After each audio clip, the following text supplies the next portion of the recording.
Hello friends, मैं हूँ advocate माया मतकोरिया। आज मैं राजा रघुवंशी हत्याकांड की पूरी जानकारी आपको बताती हूँ। राजा रघुवंशी जो इंदौर का रहने वाला था, उसकी शादी हुई थी सोनम रघुवंशी से।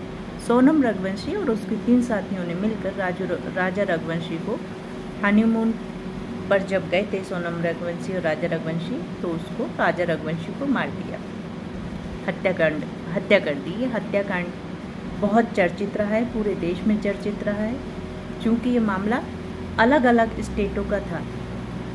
इसमें मेघालय राज्य और मध्य प्रदेश राज्य, अपराधी मध्य प्रदेश राज्य के थे और घटना मेघालय के शिलोंग में हुई थी। तो इसलिए ये मामला बहुत चर्चित रहा है, टीवी में, न्यूज़ में, हर जगह आ रहा था और आप सब इस केस से बहुत अच्छे से वाकिफ़ होंगे। मैं इसकी कुछ कमजोरियां बता रही हूँ, जो कि हमारे सिस्टम की कमजोरियां हैं, हमारी सबकी एक लापरवाही है। यदि सोनम रघुवंशी का केस हुआ, उसकी एफआईआर लिखी गई, भाषा की प्रॉब्लम आई होगी। मेघालय में जो कानूनी कार्रवाई होती है कोर्ट की, वो अंग्रेजी भाषा की है, और अगर वहाँ जो लोकल में कोई घटना घटती है तो उनकी जो लोकल भाषा है, गारो, खासी, चोखा, इस तरह की जो उनकी जो भाषा है, उनमें एफआईआर दर्ज होती है। लेकिन यदि इंटर स्टेट का मामला था तो एफआईआर इंग्लिश में, सरल इंग्लिश भाषा में दर्ज हुई होगी, और अपराधियों के बयान, जब अपराधी मिले, अपराधियों का बयान हिंदी में लिया होगा, उनको ट्रांसलेट किया होगा अंग्रेजी में। और ये आप सबको पता है, बहुत ही आसान है कि अगर कोई भी अपराध होता है और पुलिस उसकी इन्वेस्टिगेशन करती है, और जिस तरह ये पूरा मामला हुआ था, इसकी इन्वेस्टिगेशन की थी पुलिस ने, बहुत पापड़ बेलने पड़े थे पुलिस को, और ऐसा लग रहा था कि ये बहुत अंधा केस हो गया है, क्योंकि अपराधी मिल नहीं रहे थे, और जब अपराधी मिले तो तार से तार जुड़ते गए और एक साथ बहुत सारी चीज़ें खुल के सामने आ गई। आज मैं आपको बता रही हूँ कि इसमें क्या कमी है, जो हम सबको समझना चाहिए कि जब भी कोई केस होता है, उसकी जो रिपोर्ट लिखी होती है, किसी भी स्टेट का हो, भाषा कुछ भी हो, पुलिस थाने में जब रिपोर्ट लिखी होती है, वो किसी भी भाषा में लिख रहे हैं, आप जिस भाषा में बोल रहे हैं, अगर वो ट्रांसलेट करके अंग्रेजी में लिख रहे हैं, तो आपको एक कॉपी देंगे, अपराधी पक्षकार को भी और पीड़ित पक्षकार को भी। उसको समझाएंगे कि ये घटना घटित हुई है और ये इन धाराओं में अपराधी पर केस दर्ज हुआ है, और अगर अपराधी के फेवर में धाराएं की गई हैं, पुलिस की कुछ लापरवाही रही है, कुछ एरर रहा है, कुछ गलतियां रही हैं, तो अपराधी तो कभी नहीं बोलेगा कि ये धाराएं ऐसी हैं, ये हैं, वो। अपराधी तो चुप्पी साध लेता है। अधिकतर रियल मामलों में तो यही होता है कि अपराधी चुप्पी साध लेते हैं। लेकिन जो पीड़ित पक्षकार है, वो तो कई लोगों से बात करते हैं, कितना भी उनको सरकारी वकील मिल रहा हो, फिर भी वो कोशिश करते हैं कि अच्छे से अच्छा कोई बड़े वकील से बात करें, प्राइवेट वकील से बात करें। चूँकि राजा रघुवंशी का परिवार इंदौर का था और सोनम का परिवार भी इंदौर का था, तो जाहिर सी बात है, राजा रघुवंशी के परिवार, चूँकि उन्होंने बेटा खोया था, तो वो अपने बेटे के लिए प्राइवेट वकील करेंगे और कोशिश करेंगे कि हाई कोर्ट इंदौर का ही वकील करें, जिसकी हिंदी और इंग्लिश दोनों भाषा पे अच्छी पकड़ होती है।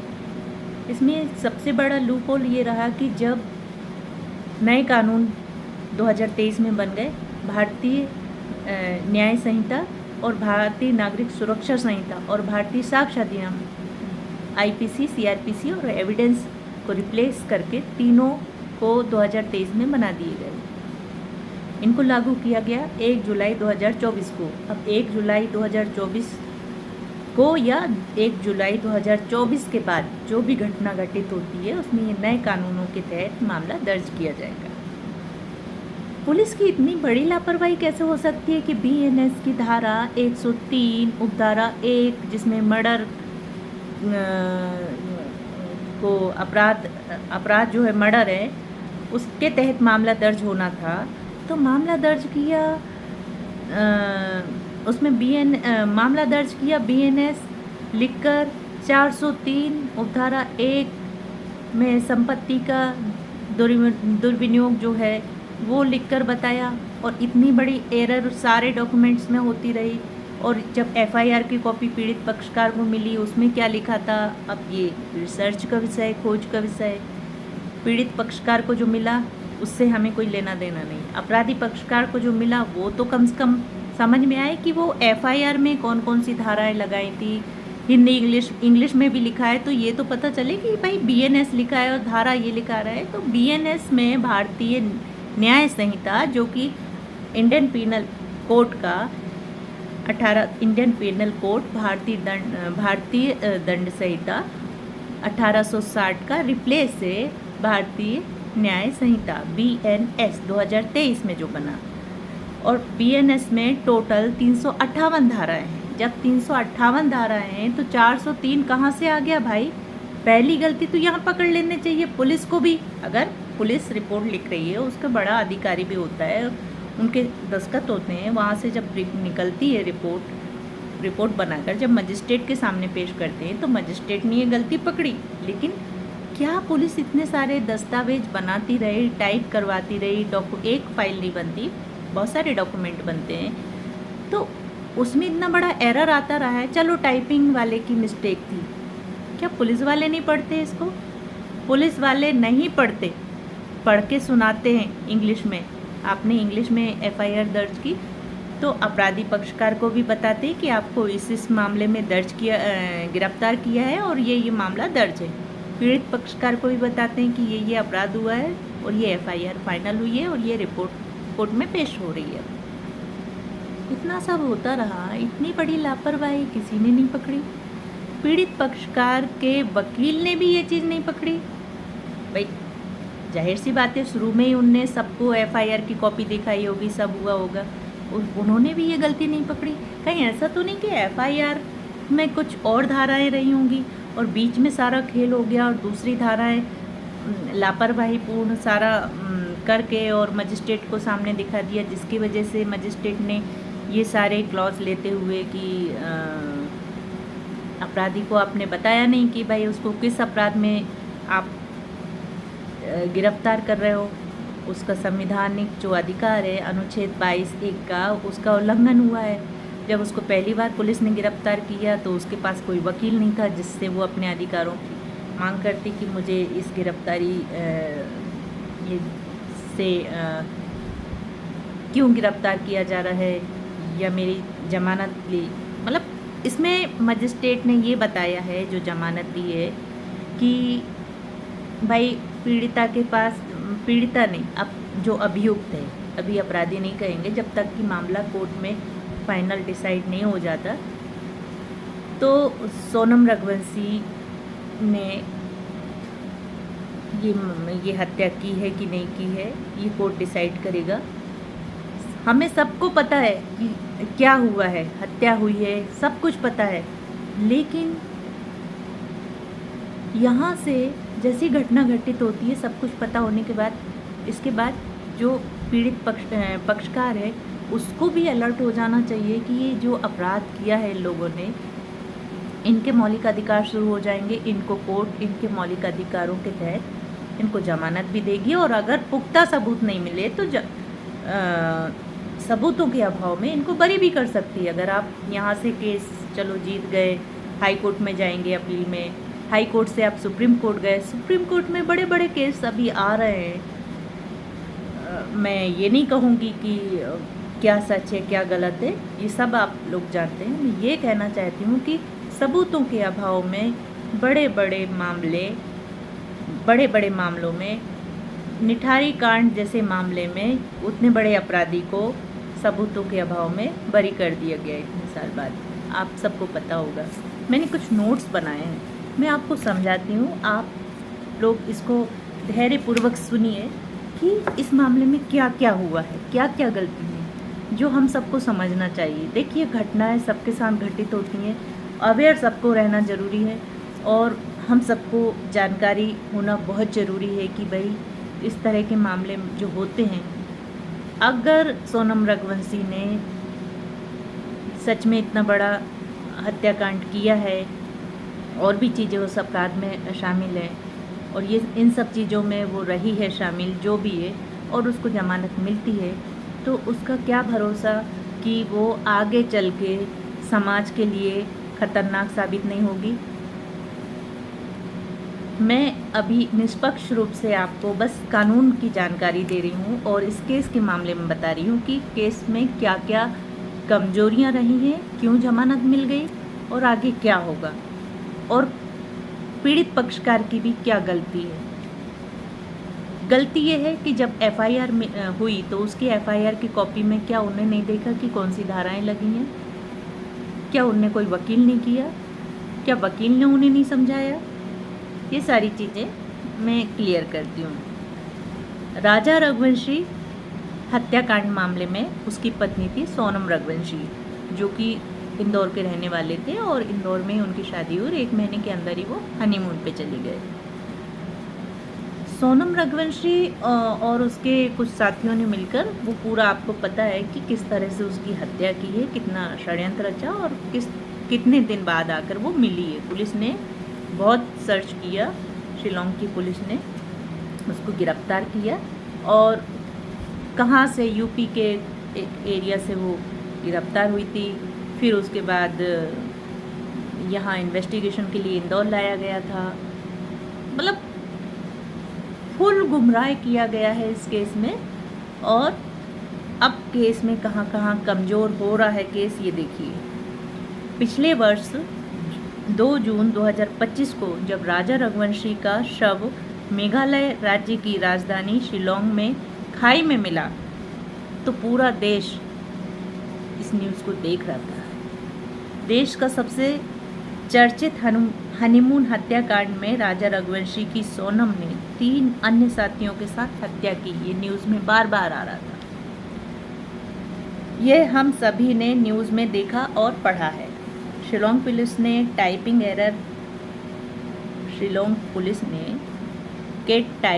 एरर ने केस की धारा ही बदल दी। ये न्यूज़पेपर में आया है, जो कि मैंने छोटा सा नोट्स बनाया था कि शिलोंग की पुलिस ने जो अंग्रेजी भाषा में रजिस्टर किया होगा केस, तो उसने अब उनका कहना ये है कि जो टाइपिंग हुआ, टाइपिंग में एरर आ गया। टाइपिंग वाले को नहीं पता। भाई उसको जब एफआईआर आपने की तो एक बार पढ़ी तो होगी। बीएनएस में जब 358 धारा हैं तो आपने 403 धारा के तहत कैसे कर दी? कब क्या इतना भी भाषा की प्रॉब्लम इतनी बड़ी हो गई कि आपने नए कानून और पुराने कानून में कोई फ़र्क ही नहीं समझा? एक बात और बता दूं कि भारत की जितने भी राज्य हैं और भारत के पूरे 28 राज्य और 9 केंद्र शासित प्रदेशों में, पूरे भारत में बीएनएस, बीएसएस और बीएसए ये लागू हो चुके हैं। तो हम ये नहीं कह सकते कि नहीं मेघालय में ये लागू नहीं हुआ है, पुराना कानून ही चल रहा है, ये नहीं कह सकते। सभी राज्यों में और सभी केंद्र शासित प्रदेशों में ये नए कानून लागू हो गए हैं। इसीलिए तो हम ये नहीं कहेंगे कि पुलिस को नहीं पता था। पुलिस को बहुत अच्छे से पता रहता है। जब भी नए कानून आते हैं सबसे पहले पुलिस को पता होता है, उनको ट्रेनिंग दी जाती है कि ये कानून आ गया है, अब ये धाराएं नहीं, ये धाराएं लागू होंगी। और पुलिस जब घटना होती है, इन्वेस्टिगेशन करती है, लोगों से पूछती है, तो इतना तो कॉमन सेंस रहता है कि घटना ये हुई है तो इसके तहत नॉर्मल ये धाराएं आएंगी। और इतना कानून 1 जुलाई 2024 से जब नए कानून लागू हो गए हैं और ये घटना 2025 की है, 1 साल में इतना तो पता रहता है कि नए कानून की धारा के तहत होगी और ये पुराना कानून है जो हम बता रहे हैं। तो इसके बाद न्यूज़पेपर में जो आया, मैं उसके अकॉर्डिंग बता रही हूँ कि सोनम रघुवंशी को जो जमानत दी कि 11 महीने से वो जेल में थी, अब उसे जमानत मिल गई। तो जो जमानत मिली उसका ये बताया कि पुलिस रिपोर्ट में एरर आया। पुलिस ने जो रिपोर्ट पेश की थी उसमें मैंने जो बताया आपको कि 2023 में जब नए कानून आ गए 1 जुलाई 2024 को से नए कानूनों के तहत मामला दर्ज होने लगा, तो पुलिस ने बीएनएस की टोटल धाराएं 358 है, तो ये मर्डर की जो धारा होनी चाहिए थी 103(1) में दर्ज होना था, और उन्होंने किया 403(1) में।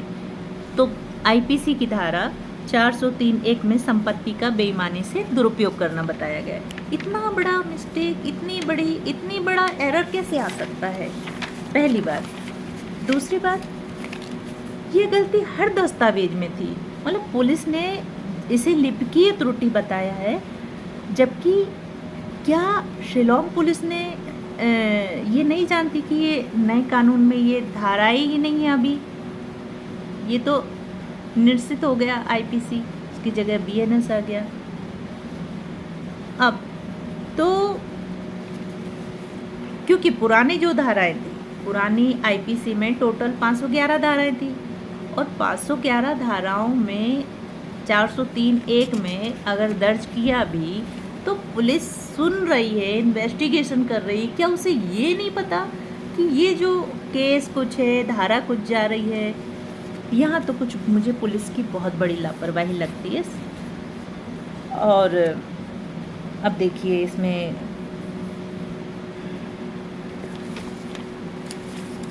अब उसे जो सोनम रघुवंशी को जो जमानत मिली है, जमानत में कुल 8 आरोपी थे, जिसमें कि सिर्फ सोनम रघुवंशी को जमानत मिली।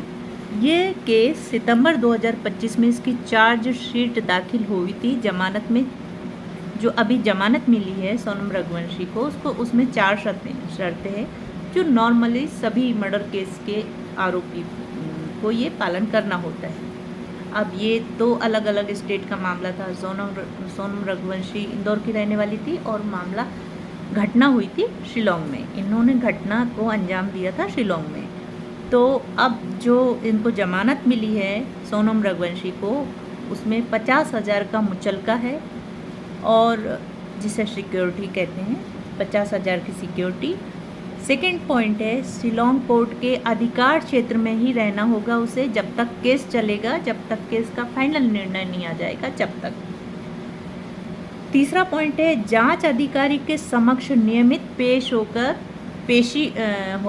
देना जरूरी है। नियमित पेश होना जरूरी है।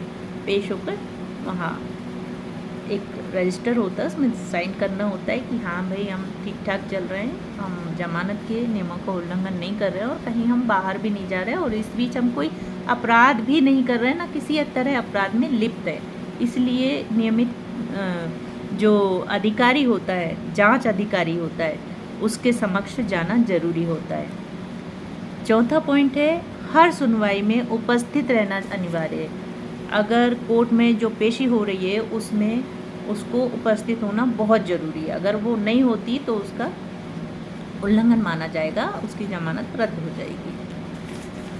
अब इसमें जो गिरफ्तारी अपराध क्या हुआ, कैसा क्या दूसरी धाराओं में उसको दर्ज करके बता दिया, इसकी कमी के वजह से उसको जमानत मिल गई। अब जमानत में जो कोर्ट ने जो जमानत दी है उस किस आधार पे दी है वो भी सुनिए।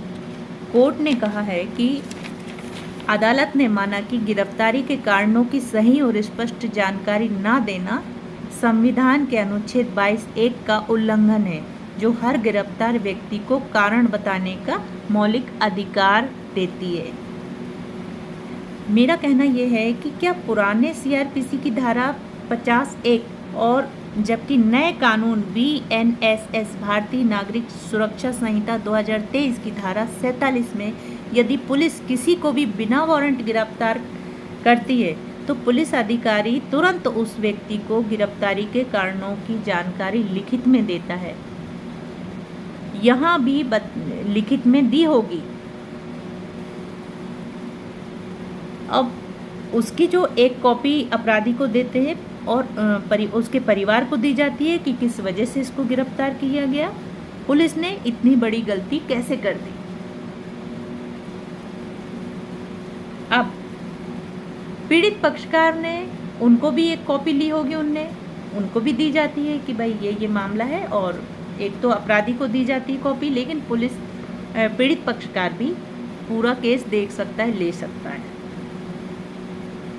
पीड़ित पक्षकार को ये नहीं पता। चलो यहाँ अगर लापरवाही हो गई, कोर्ट में मामला गया, रिपोर्ट फाइल हुई, तो वहाँ जो वकील रहता है वो तो बताएगा ना कि कौन कौन रिपोर्ट में क्या क्या लिखा है।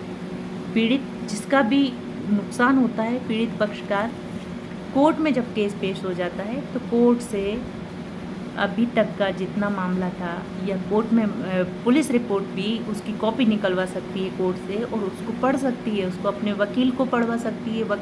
वकील को भी नियुक्त किया होगा तो उसने भी तो पढ़ी होगी ना कि भाई कौन कौन सी धाराओं में ये चार्जशीट पेश की गई है। पुलिस चार्जशीट जो पेश करती है, जिस पे कोर्ट सुनवाई करता है, तो क्या उनके वकील ने भी नहीं बताया? अब मजिस्ट्रेट ने जो जमानत दी, उस पे अपन चल रहे हैं, जमानत क्यों दी गई।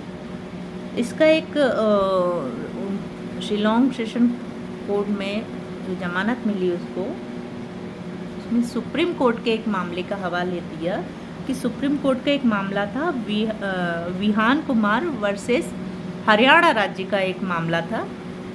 उसके फैसले का संदर्भ देते हुए कोर्ट ने कहा कि यदि अनुच्छेद 22(1) संविधान के अनुच्छेद 22(1) का उल्लंघन हुआ है तो गिरफ्तारी दोषपूर्ण मानी जा सकती है और जमानत दी जा सकती है। अब बताइए, यानी कोर्ट ने जो किया ठीक है, वो पुलिस रिपोर्ट के अकॉर्डिंग बता रहे हैं। लेकिन इतना बड़ा मामला होने के बाद मैं बहुत आश्चर्य में हूँ कि जमानत मिलना से आश्चर्य नहीं है। मुझे जमानत मिल सकती है, कई कारण होते हैं, मेडिकल बेस पे भी मिल सकता है, बहुत सी उसमें मिलते हैं। एक लेडी को कई कारणों से भी, कितना भी गंभीर अपराध हो, उसको जमानत मिल जाती है। लेकिन मैं इसलिए आश्चर्य हूँ कि पुलिस ने भी लापरवाही की, कोर्ट ने भी उनकी रिपोर्ट को, जब कोर्ट में आता है मामला तो कोर्ट तो जो पुलिस ने रिपोर्ट पेश कर दी है उसी के बेस पर, उसी को बेस बनाकर कोर्ट चाहे तो फिर से इंक्वायरी के ऑर्डर देता है कि आप इसकी फिर से इंक्वायरी करके लाइए, इसमें ये चीज़ें हैं। पीड़ित पक्षकार का वकील भी अपने तरफ से चीज़ लगाता है कि भाई ये है, ये है, ये है। तो ये सारी चीज़ें जब कोर्ट में आई होंगी तो दोनों को पढ़ा होगा, कोर्ट ने एनालिसिस किया होगा कि मामला तो ये बनता है, पुलिस ने ये रिपोर्ट लिख, चलो उसको जमानत मिल गई। अभी भी ये कन्फ्यूज़न है कि कोर्ट में कौन सी धाराएं लगी हैं, किन धाराओं पे केस चल रहा है। अगर कोर्ट में पुलिस की ये एरर वाली धाराएं ही फाइनल मान के और उन पे कोर्ट केस चल रहा है यदि, तब तो इसमें वो लोग बरी भी हो सकते हैं, लेकिन बरी नहीं होना चाहिए, नहीं तो समाज का एक स्ट्रक्चर बुरी तरह बिगड़ जाएगा। इस तरह कानून की त्रुटियों के वजह से लोग बचते हैं, मानती हूँ, लेकिन ये पूरी तरह फिर समाज का अंधापन कहूँगी मैं। कानून तो अंधा हम कहते चले आ रहे हैं, समाज का अंधा। इस तरह से किसी का मर्डर हो जाएगा, उसको कभी न्याय नहीं मिलेगा। पुलिस चाहे तो किसी भी तरह की रिपोर्ट बना सकती है। अब इस केस को देखते हुए पूरे भारत भर की पुलिस को, एक सभी पुलिस को नहीं मैं बोल रही हूँ, भारत भर के लोगों को जो अपराध करने वाले होते हैं और जो इस तरह के आदतन अपराधी होते हैं, उनको ये एक नया क्लॉज मिल गया कि अगर कितना बड़ा भी अपराध हो जाए और उसको इस तरह से पुलिस से मिल के या जैसे भी ऐसे पुलिस ऐसा रिपोर्ट बना देगी कि ये एरर है, ये लापरवाहीपूर्ण रवैया है। पुलिस पर एक्शन होना चाहिए, मजिस्ट्रेट को इस पे एक्शन लेना चाहिए। क्योंकि ये किसी की ज़िंदगी का सवाल था, कोई सामान्य केस नहीं था। अब इसमें ये एक और क्लॉज लिया कि कानूनी सहायता का अभाव। रिकॉर्ड में यह स्पष्ट नहीं मिला कि 9 जून 2025 को गाज़ीपुर कोर्ट में पहली पेशी के दौरान सोनम के पास वकील मौजूद नहीं था, जिससे वह तत्काल अपने अधिकारों की मांग कर सकती और गिरफ्तारी के कारणों पे आपत्ति उठा सकती, यानी वह आपत्ति नहीं उठा पाई। दूसरा, लंबी हिरासत। सोनम रघुवंशी जून 2025 से करीब 11 महीने से जेल में थी, जिसे अदालत ने जमानत के पक्ष में माना और सोनम रघुवंशी को शिलोंग कोर्ट ने जमानत दे दी। हालांकि ट्रायल में देरी भी हुई। सोनम जून 2025 से 10 महीने से अधिक से जेल में थी, जबकि पिछले 2 महीने से सुनवाई आगे नहीं बढ़ रही थी। बचाव पक्ष ने कहा कि देरी में आरोपी की कोई भूमिका नहीं है। राजा के भाई ने कहा कि हाई कोर्ट में जाएंगे। अब सोनम को रघुवंशी को जमानत मिल गई तो राजा रघुवंशी जिसकी हत्या हुई है, मृतक राजा रघुवंशी के भाई ने कहा कि राजा रघुवंशी के भाई विपिन ने जमानत पर नाराजगी जताते हुए कहा कि यह पुलिस और वकील की मिलीभगत है, इतनी बड़ी गलती कैसे हो सकती है, और कहा कि जमानत के फैसले के खिलाफ हाई कोर्ट में जाएंगे। तो पहले आप कहाँ थे?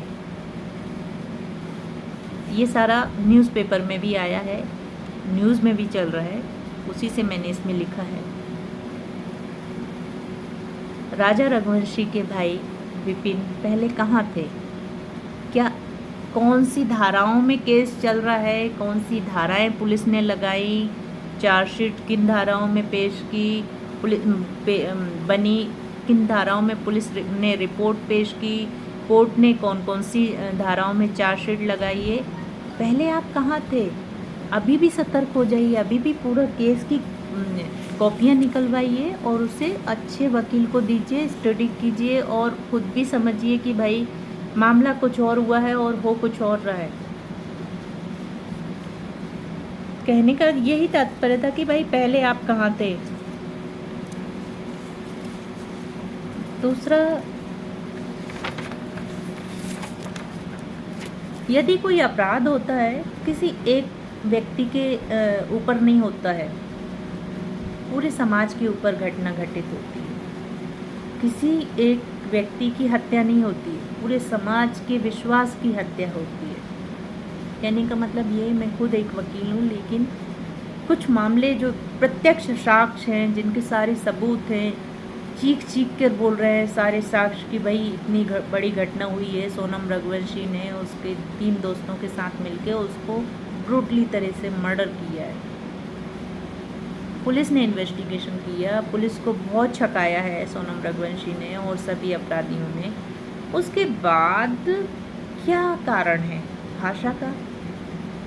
आज के समय में अंग्रेजी भाषा और हिंदी भाषा में कोई ये कह नहीं सकता कि भाई हमें अंग्रेजी समझ में नहीं आया। मोबाइल आ गया है, AI आ गया है, ट्रांसलेट कर सकते हैं कि उसका अंग्रेजी भाषा को हिंदी में बहुत अच्छे से ट्रांसलेट करके समझा जा सकता है कि केस क्या लगाया है।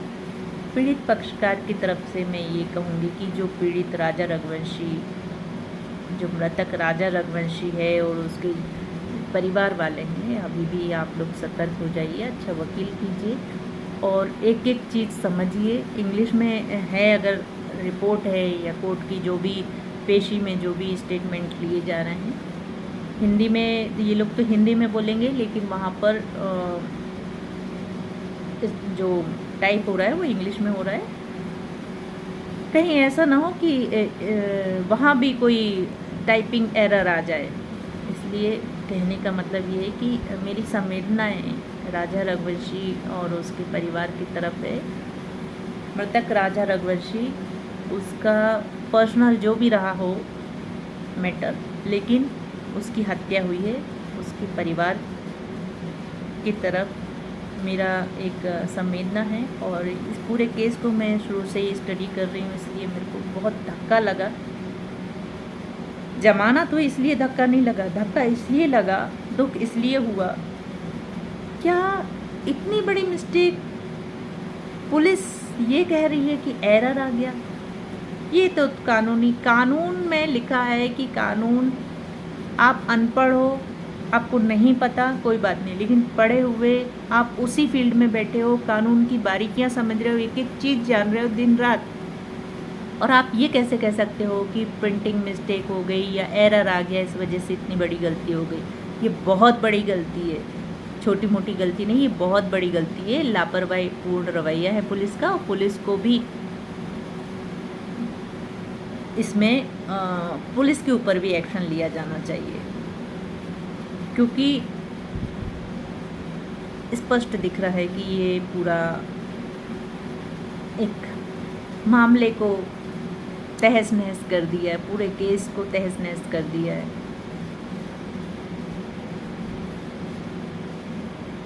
इस केस को पूरा स्टडी करके मैंने बहुत सारा मटेरियल इकट्ठा किया था, लेकिन इतना सब बताने के साथ साथ ही अभी आधा घंटा हो गया, इससे आगे बोलने की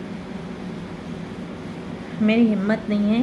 मेरी भावनाएं, देखिए, बीइंग ए ह्यूमन, मैं एक एडवोकेट भी हूँ, लेकिन उतना ही प्रैक्टिकल हूँ कि जितने मानवीयता मेरी छिन्न भिन्न ना हो।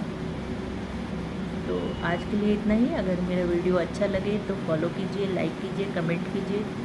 कोई प्रश्न पूछना हो तो आप पूछ सकते हैं। मैं कानून की जानकारी आपको छोटे छोटे उसमें देती रहूँगी। आज के लिए धन्यवाद, शुभ रात्रि।